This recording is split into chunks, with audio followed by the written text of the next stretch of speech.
Bismillahirrahmanirrahim. Alhamdulillahi ala ihsanih wa syukru lahu ala taufiqihi wa amtinanih. Asyhadu an la ilaha illallah ta'ziman li sya'nih wa asyhadu anna Muhammadan abduhu wa rasuluhu da'iyan ila ridwanih. Salawatullahi alaihi wa ala alihi wa ashabihi wa ikhwanih. Qala ta'ala ya ayyuhalladzina amanu taqullaha haqqa tuqatih wa la tamutunna illa wa antum muslimun. Al-ayah. Amma ba'du. Segala puji bagi Allah Subhanahu wa taala yang telah mengumpulkan kita pada kesempatan yang berbahagia ini untuk sama-sama mempelajari kitab yang Allah turunkan kepada Nabi yang mulia Nabi Muhammad sallallahu alaihi wasallam, yaitu kitabnya umat Islam, Al-Quranul Karim, yang dengannya kita mendapatkan petunjuk, yang dengannya Allah Subhanahu wa taala membimbing kita kepada jalan ihdinas siratal mustaqim, jalan yang lurus yang membawa seseorang kepada surganya Allah Subhanahu wa taala dan terjauhkan dari tipu daya dunia yang kita sekarang berada di dalamnya. Para hadirin yang dirahmati oleh Allah Subhanahu wa taala, bersama kita pada kesempatan kali ini tafsir ringkas surat Al-Ikhlas. Yang mana pada pertemuan-pertemuan yang lalu kita mulai dari Al-Fatihah, kemudian An-Nas, Al-Falaq, Al-Ikhlas, dan lanjut terus insyaallah, mudah-mudahan bisa istiqamah, khususnya untuk tafsir juz Ammah, juz 30 yang kita selalu sering bersinggungan dengan itu. Kalau seandainya kita bisa bersama-sama memahaminya, maka sungguh indah apa yang akan kita rasakan dari membaca apa yang telah kita pahami. Para hadirin yang dirahmati oleh Allah Subhanahu wa taala, surat Al-Ikhlas adalah surat yang ke-112 dalam urutan Al-Quranul Karim, yang terdiri dari 4 ayat. Yang mana surat ini adalah Makkiyah, surat yang diturunkan sebelum hijrahnya beliau sallallahu alaihi wasallam dari Mekah ke Madinah.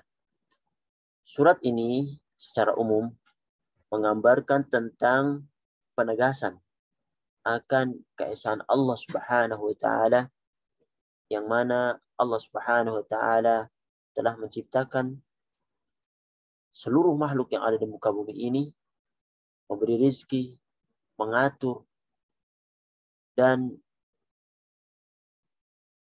menjadikan dunia ini tempat aman bagi mereka hidup, dan juga mematikan. Dari tauhid rububiyah ini hendaknya membawa seorang kepada tauhid uluhiyah, yaitu hanya menyembah Allah Subhanahu wa taala dan menjauhi dari menyembah tuhan-tuhan lain, sekutu-sekutu yang tidak bisa memberi manfaat dan juga tidak bisa memberi mudarat. Surat Al-Ikhlas, setelah surat Al-Ikhlas adalah surat Al-Falaq. Hubungannya antara surat Al-Ikhlas dengan surat Al-Falaq, bahwasanya surat Al-Ikhlas ini menjelaskan tentang pemurnian keesaan Allah Subhanahu wa taala. Sedang surat Al-Falaq, setelah surat Al-Ikhlas yang kita ambil pada minggu lalu, memerintahkan agar kita semata-mata setelah mengetahui keesaan Allah Subhanahu wa taala, hendaklah memohon hanya kepada Allah Subhanahu wa taala di dalam memohon perlindungan. Karena surat Al-Falaq, surat Al-Ikhlas adalah surat muawwidzatain, surat perlindungan manusia kepada zat yang maha melihat, maha mengetahui perkara-perkara atau orang-orang atau makhluk-makhluk yang akan menggoda kita. Didahului dengan surat ini, surat Al-Ikhlas, yang memberitahukan tentang keesaan Allah Subhanahu wa taala, sehingga dengan pengetahuan tentang keesaan Allah Subhanahu wa taala itu mereka menyembah Allah dan hanya meminta kepada Allah Subhanahu wa taala. Iyyaka na'budu wa iyyaka nasta'in. Hanya kepada Allah sajalah kita menyembah dan hanya kepada Allah Subhanahu wa taala sajalah kita memohon pertolongan. Para hadirin yang dirahmati Allah Subhanahu wa taala, secara garis besar pokok-pokok isi daripada surat Al-Ikhlas ini memberikan pengetahuan kepada kita akan penegasan, akan pemurnian peribadatan kita kepada Allah Subhanahu wa taala dan menolak seluruh bentuk kemusyrikan dan menerangkan bahwa tidak ada sesuatu yang menyamai Allah Subhanahu wa taala. Oleh karenanya, ketika tidak ada yang menyamai Allah Subhanahu wa taala, maka seyogyanya seorang itu sebagai makhluk dia hanya kembali kepada Allah Subhanahu wa taala dan tidak mengambil sekutu-sekutu yang tidak bisa memberi manfaat dan mudarat bagi dirinya. Para hadirin yang dirahmati oleh Allah Subhanahu wa taala, sebelumnya kita baca surat Al-Ikhlas ini. A'udzu billahi minasyaitonir rajim. Bismillahirrahmanirrahim. Qul huwallahu ahad. Allahus samad. Lam yalid wa lam yulad wa lam yakul lahu kufuwan ahad. Yang artinya qul huwallahu ahad. Katakanlah wahai Muhammad kepada umatmu bahwasanya wallahu ahad. Dialah Allah yang Maha Esa. Allahus samad. Allah adalah Rabb yang as-samad, yang nanti akan kita jelaskan makna samad. Lam yalid wa lam yulad. Dia tidak beranak dan tidak pula diperanakan. Wa lam yakul lahu kufuwan ahad. Dan tidak ada seorang pun yang setara dengan Allah Subhanahu wa taala. Surat Al-Ikhlas mempunyai beberapa keutamaan. Di antaranya bahwasanya surat ini itu berisikan sifat-sifat Allah Subhanahu wa taala. Orang yang mencintainya dicintai oleh Allah Subhanahu wa taala. Coba kita simak sebuah hadis yang disampaikan oleh Aisyah radhiyallahu anha bahwasanya Nabi sallallahu alaihi wasallam ba'atha rajulan ala sariyatin. Itu mengutus seorang laki-laki memimpin sekelompok pasukan. Wa kana yaqra'u li ashabihi fi salatihim fayakhtimu biqul huwallahu ahad.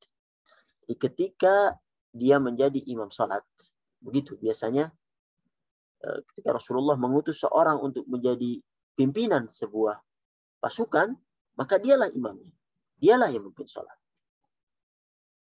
Apa yang dia lakukan? Dia biasa membaca di dalam salat mereka, salat berjamaah, lalu menutup bacaannya, ini setelah membaca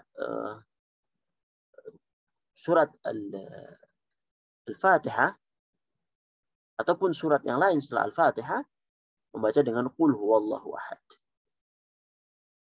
Falamma raja'u, ketika mereka kembali dari peperangan, dzakaru dzalika lin-nabi sallallahu alaihi wasallam. Mereka menyampaikan kepada Nabi Shallallahu Alaihi Wasallam apa yang dilakukan pemimpin mereka ketika sholat berjamaah yang mengakhiri setiap bacaannya itu dengan qul huwallahu ahad. Kemudian Rasulullah Shallallahu Alaihi Wasallam tidak langsung beri hukum, tetapi faqal saluhu li ayyi syai'in yasna'u dzalik. Coba tanyakan kepada dia kenapa dia melakukannya. Fasa'aluhu. Kemudian mereka pun bertanya kepada pemimpin itu. Faqala li'annaha sifatur rahman wa ana uhibbu an aqra'a biha. Karena surat Al-Ikhlas ini itu adalah berisi sifat Ar-Rahman. Surat ini itu merupakan sifat Ar-Rahman, ya Allah yang Maha Pemurah. Wa ana uhibbu an aqra'a biha, dan aku suka untuk membacanya. Maka Nabi sallallahu alaihi wasallam bersabda, akhbiruhu anna Allah yuhibbuh. Katakan kepada dia bahwasanya Allah itu mencintainya. Hadis riwayat Bukhari dan Muslim.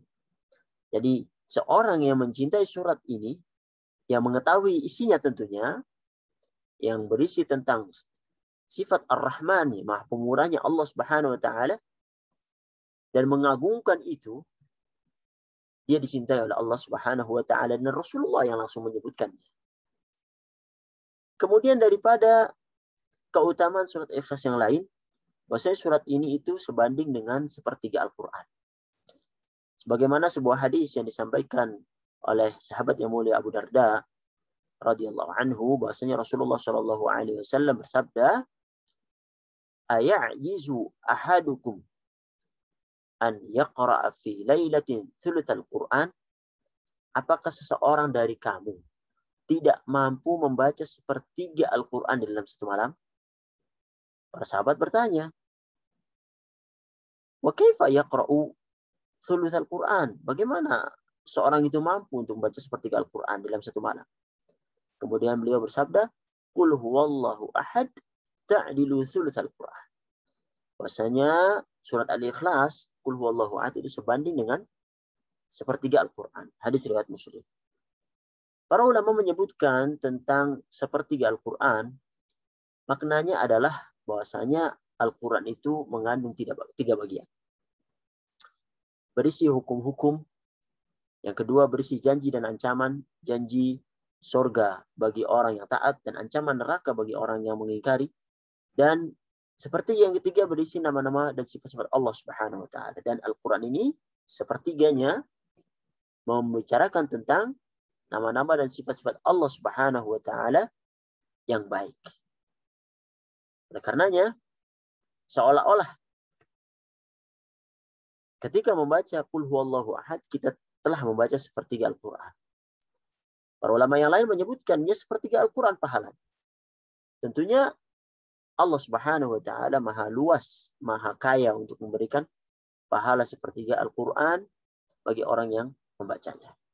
Para hadirin yang rahmati Allah Subhanahu wa taala, surat Al-Ikhlas mempunyai asbabun nuzul, mempunyai sebab turunnya daripada ayat ini, yaitu berisi tentang pertanyaan orang-orang kafir tentang Allah Subhanahu wa taala, yang mana orang-orang Nasrani itu menjadikan Nabi Isa bin Maryam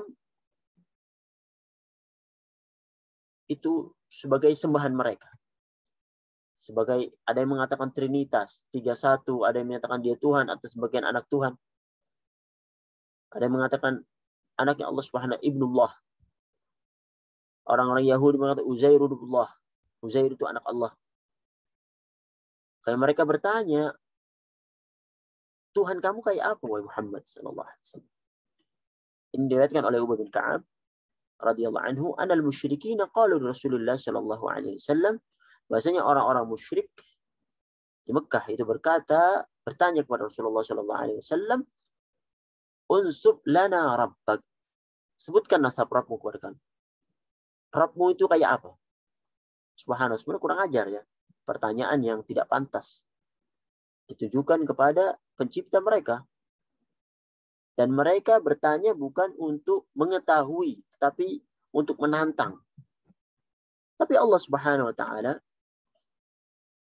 ajarkan nabinya dengan menurunkan surat ini, Ta'anzalallahu qul huwallahu ahad, Allah Subhanahu. Kemudian Allah Subhanahu wa taala menurunkan surat Al-Ikhlas ini. Qul, katakan Muhammad kepada orang musyrik yang tadi, Allahu ahad. Sebenarnya Allah itu Maha Esa. Sampai akhir ayat. Hadis riwayat At-Tirmidzi dan Imam Ahmad. Hadis ini menjelaskan kepada kita tentang surat ini adalah surat Makkiyah. Karena yang bertanya, dengan tahunya kita tentang asbabun nuzul ini, yang bertanya adalah kafir Quraisy. Dan di Madinah itu tidak ada kafir Quraisy. Adanya orang-orang Yahudi dan orang-orang munafik di sana. Ini menjelaskan, menguatkan tentang pendapat bahwasanya surat Al-Ikhlas ini adalah Makkiyah. Itu surat yang diturunkan sebelum hijrahnya Rasulullah Shallallahu Alaihi Wasallam, dan nampaknya surat ini termasuk pada surat yang awal turun di kota Mekah. Baik para hadirin yang rahmati Allah Subhanahu wa taala, baik kita langsung masuk kepada tafsir ringkas daripada surat ini. Allah berfirman di ayat yang pertama di surat Al-Ikhlas, "Qul huwallahu ahad." Jadi katakan Muhammad, dialah Allah yang Maha Esa. Tentunya qul di sini, katakan di sini itu berkenaan dengan asbabun nuzul. Sebab turunnya ayat karena pertanyaan daripada orang kafir Quraisy. Unsub lana rabbak. Sebutkan nasab Tuhanmu. Qul ya Muhammad, huwallahu ahad. Dialah Allah yang Maha Esa. Al-Imam Ibnu Katsir dalam tafsirnya menyebutkan bahwasanya qul huwallahu ahad, yakni bahwasanya Allah itu dia yang pertama dan esa. Jadi kalimat ahad, ahad adalah yang berarti esa. Esa maksudnya dia tidak ada setelahnya. Beda dengan kalimat wahid. Wahid itu ada itsnin. Ada sebelumnya sifar, kosong. Jadi wahid itu satu. Ada setelahnya dua dan ada sebelumnya kosong. Sedangkan ahad itu tidak ada sebelumnya dan tidak ada setelahnya. Jadi satu esa. Tidak bisa. Jadi tidak esa itu jadi artikan di Indonesia esa. Jadi ahad, kalimat ahad dalam bahasa Arab itu tidak ada dahulunya dan tidak ada setelahnya. Allah Subhanahu wa taala disebutkan Ibnu Katsir, tidak ada tandingan dan pembantu. Tidak ada yang setara dan tidak ada yang menyerupainya dan tidak ada yang sebanding dengannya. Allah Subhanahu wa taala. Jadi kata ini yaitu ahad itu tidak digunakan untuk menetapkan pada siapapun selain Allah Subhanahu wa taala. Qul huwallahu ahad. Jadi kalimat Allah, qul huwallahu ahad, itu tidak digunakan untuk menetapkan pada siapapun selain Allah Subhanahu wa taala. Karena Allah Subhanahu wa taala Maha sempurna dalam seluruh sifat-sifat dan perbuatannya. Makanya Allahu ahad. Allah itu Maha Esa. Dalam tafsir Muyassar disebutkan qul huwallahu ahad, katakan wahai Rasul, Allahu ahad, dialah Allah yang Maha Esa dalam uluhiyah. Uluhiyah yaitu hak diibadahi. Jadi kita hanya beribadah hanya kepada Allah Subhanahu wa taala. Ahad, tidak ibadah kepada yang lain. Dalam rububiyah, Allah saja yang mengatur seluruh muka bumi ini. Seluruh yang ada di dunia ini. Menghidupkan, mematikan, memberi rezeki, mengatur. Dan segalanya Allah Subhanahu wa taala yang melaksanakannya. Dalam asma dan sifatnya. Baik dari nama dan sifat-sifatnya. Tidak ada sesuatu pun yang menyebutai Allah Subhanahu wa taala dalam perkara-perkara ini.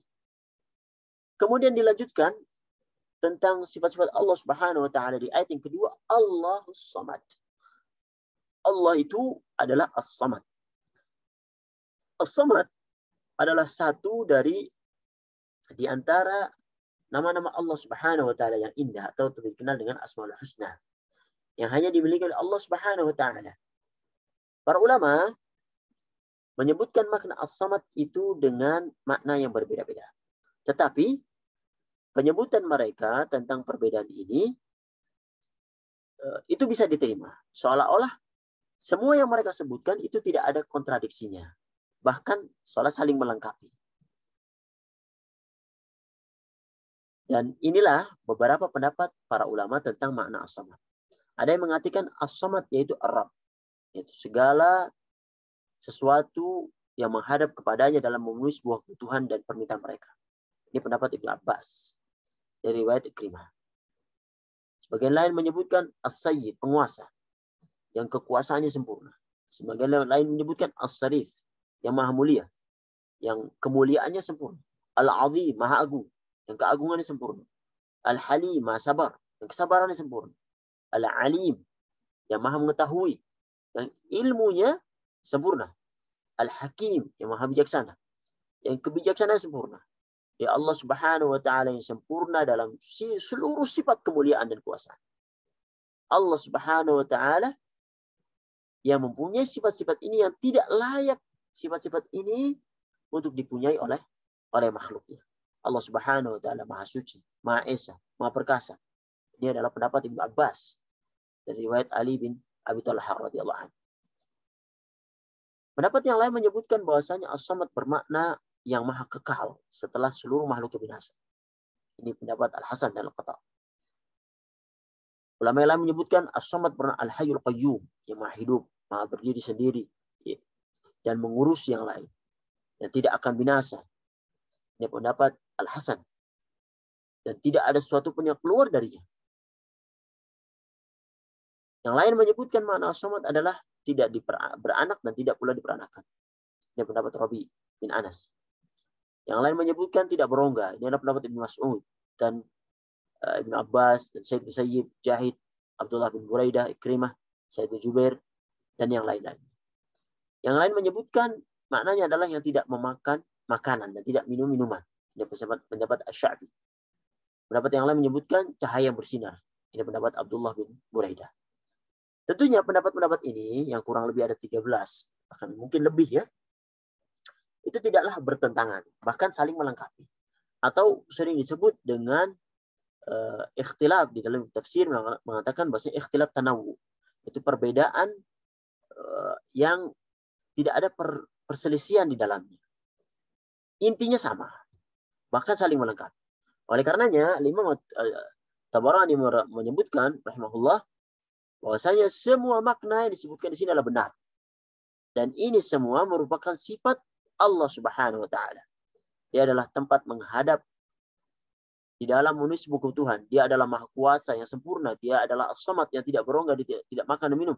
Dia adalah maha kekal setelah makhluknya binasa. Jadi pendapat saling melengkapi, tidak ada saling bertentangan. Begitu juga Al-Imam Al-Baihaqi mengatakan seperti itu yang dinukil oleh Al-Imam Ibnu Katsir di dalam tafsirnya.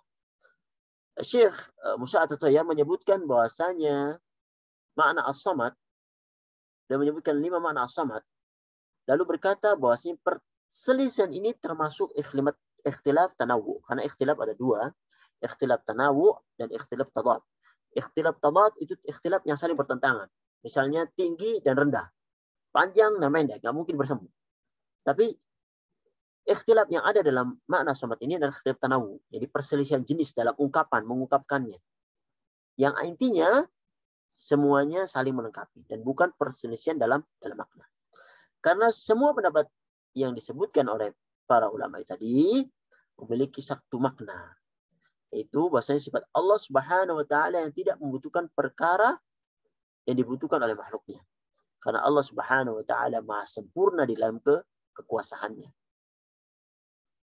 Para hadirin yang dirahmati oleh Allah Subhanahu wa taala.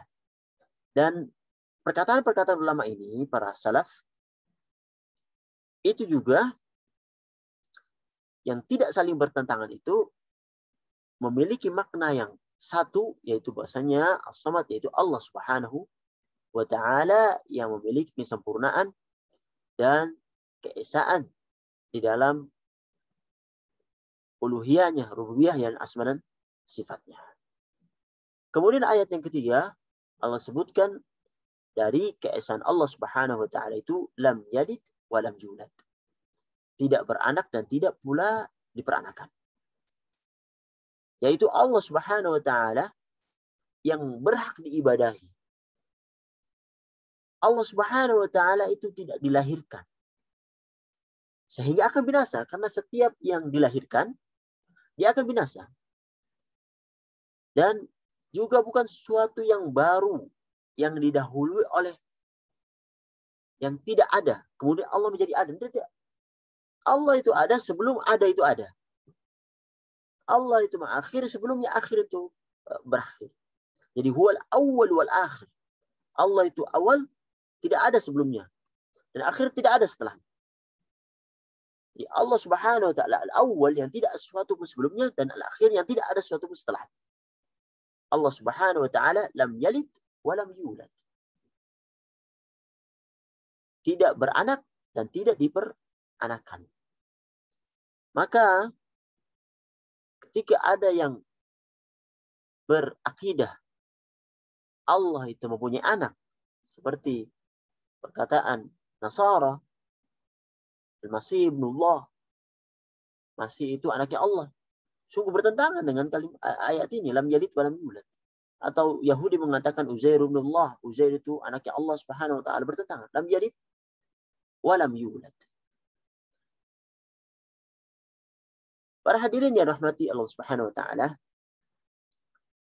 ketika misalnya Nasrani yang mengatakan pantas Masih itu anak Allah Subhanahu wa taala, atau ada yang mengatakan dia Tuhan juga.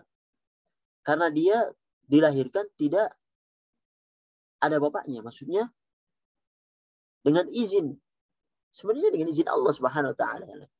Lahir tidak ada bapaknya, maka dia pantas disebutkan anak Allah atau titisan Allah. Kalau orang-orang Nasrani itu sangat takjub sampai hulu kepada Isa bin Maryam, tentunya mereka akan mungkin kalau dihadapkan dengan pertanyaan, Nabi Adam lebih berhak karena tidak ada bapak dan tidak ada ibu dan bisa diciptakan oleh Allah Subhanahu wa taala. Dia lebih berhak untuk dituhankan apa disembah daripada Masih Isa bin Maryam.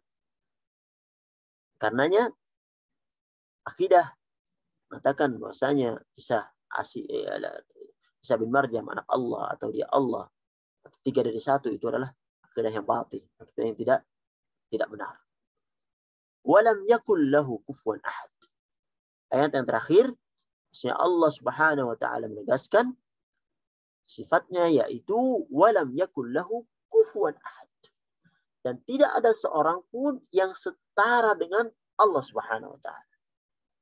Syekh Al-Utsaimin rahimahullah menyebutkan bahwasanya walam yakul lahu kufuwan ahad, bahwasanya tidak ada seorang pun yang menyamainya dalam seluruh sifat-sifatnya. Allah Subhanahu wa taala Maha pemberi rezeki, Allah Subhanahu wa taala Maha kuasa. Tidak ada yang berkuasa seperti kuasa Allah Subhanahu wa taala. Tidak ada yang bisa mematikan, menghidupkan seperti Allah Subhanahu wa taala. Allah Subhanahu wa taala tidak ada seorang makhluk pun yang menyamainya. Maka tidak ada yang berhak disembah dengan benar kecuali Allah Subhanahu wa taala. Apatah lagi para penyembah patung, para penyembah sapi, para penyembah pohon-pohon, sungguh tidak berhak untuk disembah. Karena Allah Subhanahu wa taala zat yang mempunyai sifat-sifat sempurna dan tidak menyamai sifat makhluknya. Allah Subhanahu wa taala Maha Esa. Dialah Allah yang berhak untuk disembah. Syekh Musa At-Tayyar hafizahullah berkata, "Walam yakul lahu kufuwan ahad." Bahwasanya tidak ada tandingan yang menyamainya dalam nama-nama, sifat-sifat dan perbuatan-perbuatannya. Walam yakul lahu kufuwan ahad. Tidak ada seorang pun yang setara dengan Allah Subhanahu wa taala. Para hadirin rahmati Allah Subhanahu wa taala, kita akan mencoba masuk dan membantah tentang anggapan Allah itu memiliki anak. Sungguh sebenarnya banyak sekali bantahan. Allah Subhanahu wa taala sendiri membantah di dalam Al-Qur'anul Karim tentang anggapan orang yang menyatakan bahwa Allah Subhanahu wa taala itu mempunyai anak. Allah sebutkan di Quran surat Al-An'am ayat 101, Badi'us samawati wal ardh. Allah itu pencipta langit dan bumi. Anna yakun lahu waladun wa lam takun lahu sahibah. Bagaimana dia mempunyai anak padahal dia tidak mempunyai istri? Wa khalaqa kulli syai'. Allah menciptakan segala sesuatu. Wa huwa bi kulli syai'in alim. Dia mengetahui segala sesuatu. Maksudnya Allah Subhanahu wa taala adalah pemilik dan pencipta semuanya. Segala sesuatu. Maka bagaimana mungkin ada di antara makhluk yang Allah ciptakan itu menandingi Allah Subhanahu wa taala sebagai pencipta? Allah Maha Tinggi, Maha Suci dari seluruh anggapan mereka. Dari seluruh yang mereka bayangkan. Jadi anggapan seseorang yang mengatakan bahwa Allah memiliki anak merupakan celaan manusia kepada Allah Subhanahu wa taala yang Maha Kuasa. Karena ketika Allah Subhanahu wa taala mempunyai anak, seolah-olah Allah membutuhkan akan anaknya itu. Padahal Allah Maha Kuasa. Dan mereka sangat tidak pantas mencela Allah Subhanahu wa taala. Nabi kita sallallahu alaihi wasallam bersabda tentang sabaran Allah Subhanahu wa taala dalam hal ini. Qala Allah berfirman, "Kadzdzabani ibnu Adam." Anak Adam itu mendustakanku. Walam yakul lahu dzalik. Padahal tidak sepantasnya anak Adam itu melakukannya. Apa? Wasyatamani walam yakul lahu dzalik. Dan manusia juga mencelaku. Padahal tidak sepantasnya manusia itu mencela Allah Subhanahu wa taala. Amma takdzibu. Adapun pendustaannya kepadaku, amma takdzibu iyaya ay yaqula inni lan u'idahu kama bada'tuhu. Pendustaannya kepadaku adalah perkataan mereka bahwasanya aku tidak akan menghidupkan mereka kembali sebagaimana aku telah memulai menciptakan. Jadi pendustaan orang-orang yang tidak mempercayai adanya hari kebangkitan. Wa amma syatmuhu iyaya. Sedangkan celaan mereka itu kepada Allah Subhanahu wa taala ayyaqula ittakhadallahu waladan wa ana as-samad alladzi lam alid wa lam ulad wa lam yakul li kufuwan ahad. Sedangkan celaan manusia itu kepada Allah Subhanahu wa taala dari perkataan mereka bahwasanya Allah itu mempunyai anak. Padahal Allah As-Samad. Lam alid wa lam ulad. Aku tidak beranak dan tidak pula beranakan. Walam yakul li kufuwan ahad. Dan tidak ada seorang pun yang setara dengan hadis riwayat Bukhari. Ini adalah hadis qudsi. Disampaikan oleh Rasulullah SAW kemudian dinasabkan pada Allah Subhanahu wa taala. Jadi pendustaan makhluk pada Allah Subhanahu wa taala tentang dustanya mereka akan hari kebangkitan. Dan celaan mereka yang sangat dahsyat kepada pencipta langit dan bumi ketika mereka mengatakan bahwasanya Allah Subhanahu wa taala itu mempunyai anak. Jadi karena besarnya dosa keyakinan Allah Subhanahu wa taala mempunyai anak ini, bahkan disebutkan di Quran surat Maryam 8-90, wa qalu ittakhadha ar-rahman walada. Mereka berkata bahwasanya Rabb itu yang Maha Pemurah mempunyai anak. Laqad ji'tum syai'an idda. Sesungguhnya kamu telah mendatangkan suatu perkara yang idda, yang sangat mungkar. Kemudian Allah lanjutkan, takadus samawati yatafattarna minhu wa tanshaqqul ardu wa takhirrul jibalu hadda. Sampai-sampai perkataan mereka itu, karena ucapan mereka itu, bumi itu menjadi terbelah. Gunung-gunung menjadi runtuh. Karena apa? Anda'u lirrahmani walada. Ketika mereka menyatakan bahwasanya Allah yang Maha Pemurah itu mempunyai anak. Jadi kita harus berusaha untuk melindungi diri kita dan keluarga kita dari akidah ini. Akidah bahwasanya Allah itu mempunyai anak. Makanya ketika seorang yang ikut-ikutan misalnya pada 25 Desember misalnya, maka seolah-olah dia telah mengingkari surat ini, Al-Ikhlas. Karena dengan ikut-ikutan 20 Desember, mengatakan bahwasanya kelahiran Nabi Isa, yang mana Isa itu dipertuhankan, bahwa Isa itu dianakkan, menjadi anak Allah atas anggapan akidah mereka. Dan orang-orang Islam mencoba mengikuti mereka, tasyabbuh. Sungguh sangat besar celaan dan bahayanya, karena mereka telah mencela Allah Subhanahu wa taala. Maka disebutkan takadus samawat yatafattarna minhu wa tanshaqqul ardu wa takhirul jibal had. Langit seolah-olah pecah karena ucapan itu, bumi terbelah, gunung-gunung runtuh ketika seorang itu menuduh bahwa Allah Subhanahu wa taala mempunyai anak. Wal a'yadu billah. Para hadirin yang dirahmati Allah Subhanahu wa taala. Namun walaupun demikian besar dosa manusia itu, Allah Subhanahu wa taala maha sabar. Bahkan Allah tetap memberi rizki mereka, memberi kesehatan mereka untuk sementara di dunia ini. Memberi mereka kedudukan, memberi mereka kelapangan. Bahkan mereka telah lancang kepada Allah Subhanahu wa taala. Allah istidraj, memberi mereka supaya mereka terus di dalam kesalahan itu, sehingga tidak ada kebaikan dari diri mereka, sehingga ketika di akhirat nanti langsung dilemparkan kepada nerakanya Allah Subhanahu wa taala.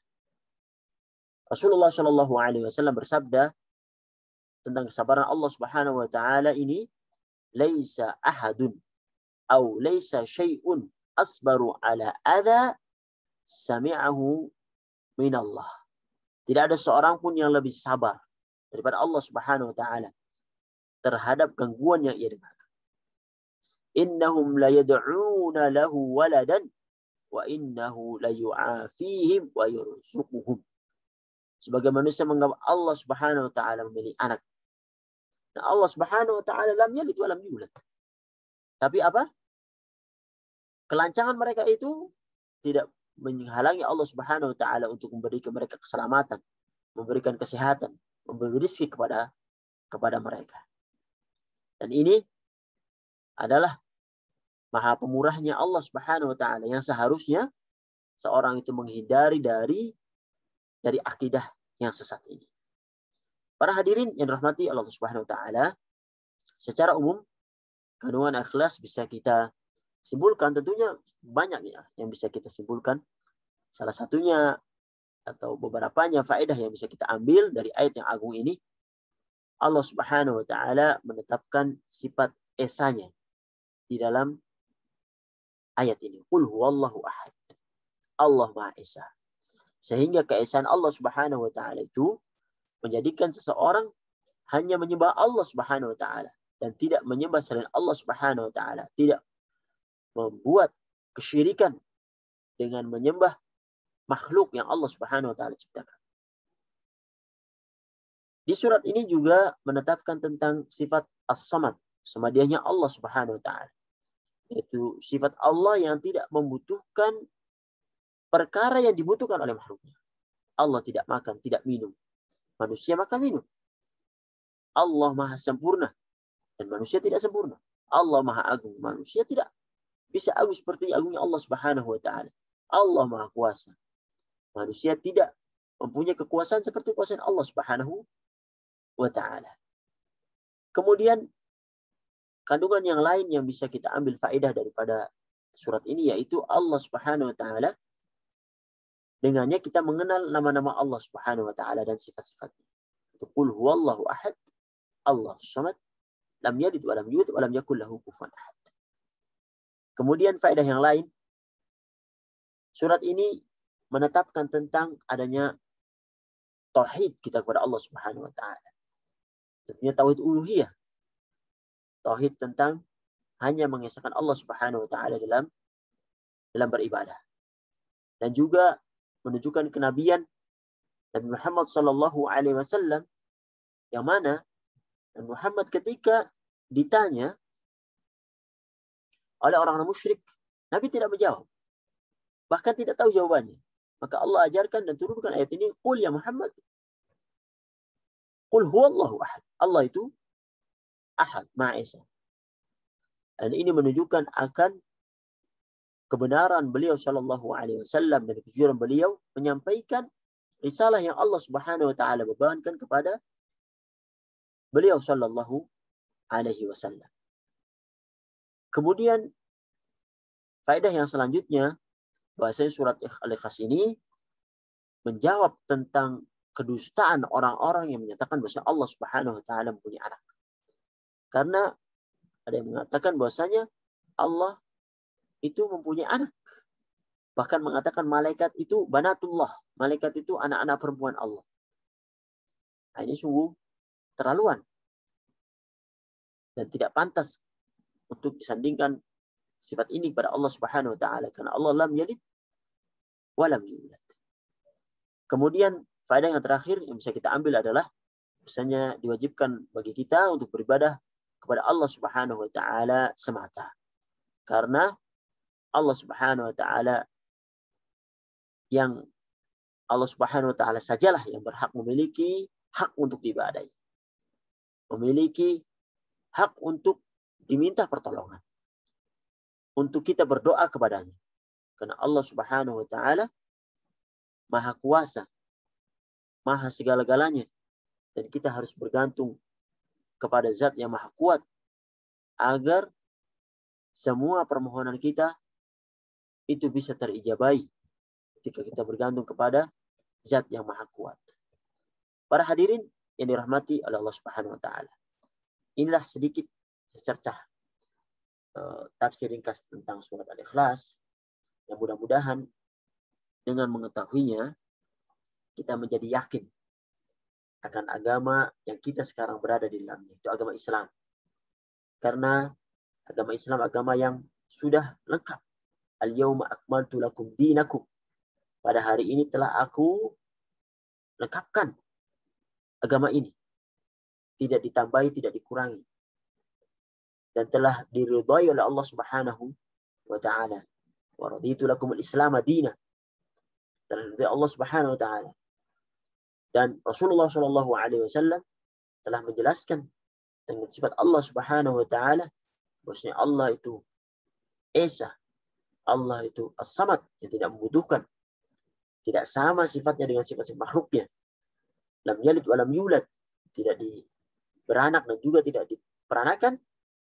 Wa lam yakul lahu kufuwan ahad. Dan tidak ada seorang pun yang setara dengan Allah Subhanahu wa taala. Menjadikan kita yakin hanya menyembah Allah Subhanahu wa taala dan tidak menyembah selainnya. Mudah-mudahan penjelasan yang singkat ini bermanfaat bagi kami pribadi dan bagi ikhwah sekalian. Kalau ada benarnya itu datangnya dari Allah Subhanahu wa taala, dan apabila ada salahnya itu datangnya dari kami pribadi dan dari syaitan. Hadza sallallahu alaihi Muhammad wa ala alihi wasallam. Assalamualaikum warahmatullahi wabarakatuh.